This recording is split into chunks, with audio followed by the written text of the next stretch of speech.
नमस्कार बंधुरा आरो एक नतून भिडियोते आपनादेर सबाइके स्वागत। आज आमि आपनादेर तैरी करे देखाबो आबारो एकटी दुर्दान्त स्वादेर आचारेर रेसिपि, जेटा कि गुड़ दिये तैरी एबं टक झाल मिष्टि। जानी अनेकेई शुधु टक खेते पछन्द करेन ना, आबार अनेकेई शुधु झाल बा अनेकेई शुधु मिष्टि खेते पछन्द करेन ना। तादेर जन्य किन्तु एई रेसिपिटा एकबारे पारफेक्ट।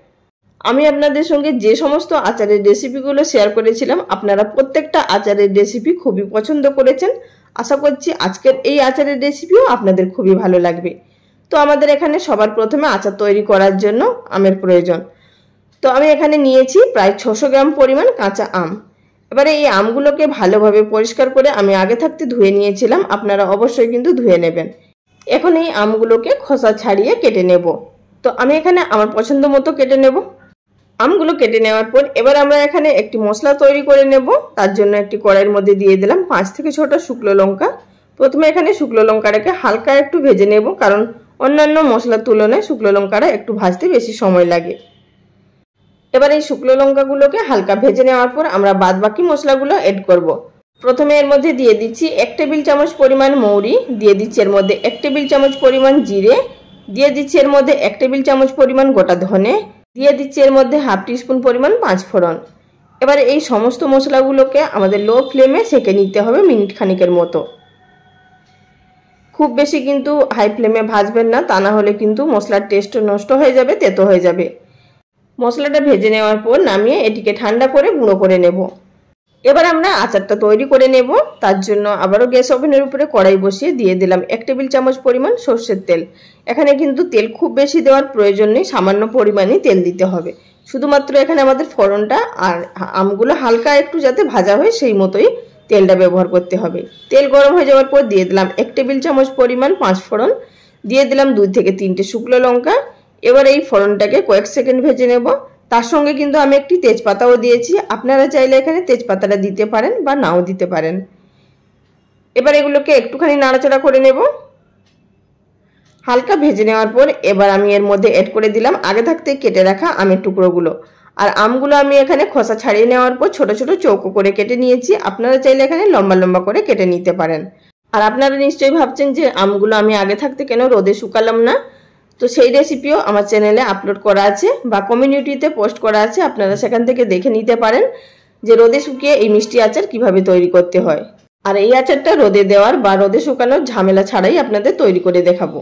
আর আপনাদের সঙ্গে কথা বলতে বলতে আমি এখানে হাফ টিস্পুন পরিমাণ হলুদের গুঁড়ো আর হাফ টিস্পুন পরিমাণ নুন দিয়ে দিলাম। অবশ্যই কিন্তু মিষ্টি আচারে নুনের পরিমাণটা কম লাগবে, আর আপনারা যতটা নুন খেতে পছন্দ করেন সেই অনুযায়ী ব্যবহার করবেন।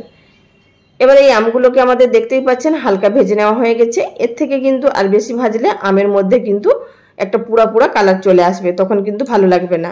এই পর্যায়ে আমি এর মধ্যে দিয়ে দিলাম 1 টিস্পুন পরিমাণ কাশ্মীরি লঙ্কার গুঁড়ো, এটি কালারের জন্য ব্যবহার করলাম, আপনারা কিন্তু না চাইলে নাও দিতে পারেন, তাতে কিন্তু টেস্টের কোনো পরিবর্তন হবে না। কাশ্মীরি লঙ্কার গুঁড়োটা দিয়ে শুধু আমি এখানে মিশিয়ে নেব। মোট এখানে আমার আমগুলো ভাজতে সময় লেগেছে মিনিট 3। আর এই পর্যায়ে আমি এর মধ্যে অ্যাড করে দিচ্ছি গুড়। এখানে আমি আখের গুড় নিয়েছি, ওজনে ছিল আমগুলো 600 গ্রাম, খোসা ছাড়িয়ে নেওয়ার পর সেগুলো 500 গ্রাম হয়েছে। আর আমি এখানে 500 গ্রাম গুড় ব্যবহার করছি, কারণ এই আমগুলো একটু বেশি টক ছিল। আর আপনারা যদি আরও একটু মিষ্টি কম খেতে পছন্দ করেন সেক্ষেত্রে কিন্তু 400 গ্রাম গুড় দিতে পারেন। এবার গুড়টা দিয়ে দেওয়ার পর গ্যাসের ফ্লেম হাইতে থাকা অবস্থায় প্রথমে আমাদের গুড়টাকে একবার ফুটিয়ে নিতে হবে, যতক্ষণ না হাই ফ্লেমে একটা বলক চলে আসছে। আর আপনাদের এখানে মনে হতেই পারে যে আখের গুড় তো ঘন হয়, এখানে পাতলা গুড় কেন আমি ব্যবহার করলাম। তো আপনাদের বলে দিই, এখানে আখের গুড় দু ধরনেরই হয়, একটা এরকম খেজুর গুড়ের মতন পাতলা হয়, আরেকটা হয় চিনির যে দানা দানা মতো মোটা সেরকমই হয়, কিন্তু ওটা ঘন ঘন হয়। তো আপনারা যেটা হলে ব্যবহার করতে পারেন, তাতে কোনো অসুবিধা নেই। এটা পাতলায় বলে কিন্তু যে জলের মতন তা নয়, এটিও কিন্তু ঘন হয়। আর এই গুড়টাই ভালো, আমি বাড়ি থেকে নিয়ে এসেছিলাম, এটি কিন্তু কিনা গুড় নয়। আর দেখতেই পাচ্ছেন এখানে গুড়টা খুব ভালো মতো ফুটে উঠেছে। এই পর্যায়ে কিন্তু নাড়াচাড়া করে দিয়ে গ্যাসের ফ্লেম একেবারে লোতে করে দিতে হবে, কারণ এই গুড়টার মধ্যেতেই কিন্তু আমাদের আমগুলো সম্পূর্ণ সিদ্ধ হবে। তো এইভাবে আস্তে আস্তে ফুটতে ফুটতে দেখবেন পাক চলে আসবে। এবার আমি উপর থেকে একটি ঢাকা চাপা দিয়ে দিচ্ছি, এতে করে আমগুলো তাড়াতাড়ি সেদ্ধ হয়ে যাবে। আপনারাও চাইলে অবশ্যই ঢাকা দিয়ে সেদ্ধ করে নিতে পারেন। লো ফ্লেমে ঢাকা দিয়ে কিছুক্ষণ আমি এখানে রান্না করে নেওয়ার পর এটিকে আবার ঢাকাটা তুলে নিচ্ছি।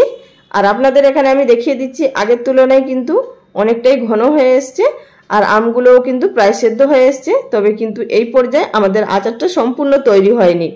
নাড়াচাড়া করে দেওয়ার পর এটিকে ঢাকা দিয়ে আরও 3 মিনিটের জন্য রান্না করে নিলাম। এবার ঢাকাটা তুলে নিচ্ছি আর আপনাদের এখানে দেখিয়ে দিচ্ছি যে আমগুলো ঠিক কতটা ভালোভাবে সেদ্ধ হয়েছে। দেখুন বন্ধুরা, এখানে কিন্তু আমগুলো খুব সুন্দরভাবে সেদ্ধ হয়ে গেছে। দেখতেই পাচ্ছেন এখানে আমটা মেশ হয়ে যাচ্ছে। এই পর্যায়ে এড করে দিচ্ছি 1 টিস্পুন পরিমাণ ভাজা মশলার গুঁড়ো। যেই মশলাটা আমরা আগে থাকতে ভেজে নিয়েছিলাম সেটি গুঁড়ো করে দিয়ে দিলাম। আর এখানে এই সময় আমি 1 টিস্পুন পরিমাণ ব্যবহার করলাম আর বাদবাকি পরে ব্যবহার করব। আর দিলাম এর মধ্যে 1 টিস্পুন পরিমাণ হোয়াইট ভিনিগার। এটি দেওয়ার কারণে আচারটা আমাদের নষ্ট হবে না এবং গুড়টা যখনই পাক হয়ে যাবে তারপরে গুড়টা জমতে শুরু করে দেয়, একবারে টাইট হয়ে যায়, তখন কিন্তু আর গুড়টা ওই রকমভাবে জমে যাবে না। এবার আমাদের এই ভাজা মশলার গুঁড়োটা এবং ভিনিগারটা দেওয়ার পরে এটিকে আরও 2 মিনিটের মতো ফুটিয়ে নিতে হবে। এই ভাজা মশলার গন্ধটা কিন্তু ভেতর অবধি আমের চলে যায়, সেই কারণেই এটি আরও একটু ফুটিয়ে নেব। আর আচারটা আমাদের এখনো পাক আসেনি, আর যতক্ষণ না আচারের মধ্যে পাক আসছে ততক্ষণ কিন্তু রান্না করতেই হবে, তা না হলে কিন্তু আচারটা নষ্ট হয়ে যাবে। আর দেখতেই পাচ্ছেন এখন আচারের মধ্যে কিন্তু পাক চলে এসছে। যখনই বুঝবেন এইভাবে হাতের মধ্যে নিয়ে চটচটে ভাব আসছে বা একটু তারের মতো হতে শুরু করছে, সেই পর্যায়ে আমাদের বুঝে নিতে হবে এটি কিন্তু তৈরি হয়ে গেছে আচারটা। সব শেষে দিয়ে দিলাম ভাজা মশলা 1.5 টিস্পুন পরিমাণ। এবার এটিকে নাড়াচাড়া করে মিশিয়ে নেব এবং গ্যাসের ফ্লেম বন্ধ করে দেব। তাতেই কিন্তু আমাদের এই আচারটা সম্পূর্ণ তৈরি। আর আপনারা চাইলে এখানে সামান্য পরিমাণ এলাচের গুঁড়োও ব্যবহার করতে পারেন। এই আচারটি তৈরি করার সময় অবশ্যই মনে রাখবেন বেশি দিন ধরে সংরক্ষণ করে রাখার জন্য ভিনিগার ব্যবহার করবেন এবং যতক্ষণ না আচারের মধ্যে আঠালো পাক আসছে ততক্ষণ কিন্তু আমাদের রান্নাটা লো ফ্লেমে করে যেতে হবে। তার আগে যদি আপনারা গ্যাসের ফ্লেম বন্ধ করে দেন তাহলে কিন্তু আচারটা নষ্ট হয়ে যাবে যতক্ষণ না পাক আসছে। আর আপনারা যদি আরও একটু শুকনো শুকনো খেতে পছন্দ করেন তাহলে সেক্ষেত্রে আর একটু জাল দিয়ে ঘন করে নেবেন। এখন গ্যাসের ফ্লেম বন্ধ করে দিয়ে এটিকে ঠান্ডা হয়ে যাওয়ার পর একটি সার্ভিং বোলের মধ্যে সার্ভ করে নিয়েছি। ঠান্ডা হয়ে যাওয়ার পর আপনারা এটিকে যে কোনো কাচের জারে ভর্তি করে রেখে দিতে পারেন সারা বছরের জন্য, একটুও নষ্ট হবে না আর রোদে দেওয়ারও কোনো প্রয়োজন নেই। তাহলে বন্ধুরা, রেসিপি যদি ভালো লেগে থাকে অবশ্যই লাইক কমেন্ট করে জানাবেন। আজ এই পর্যন্ত, সবাই ভালো থাকবেন। নমস্কার।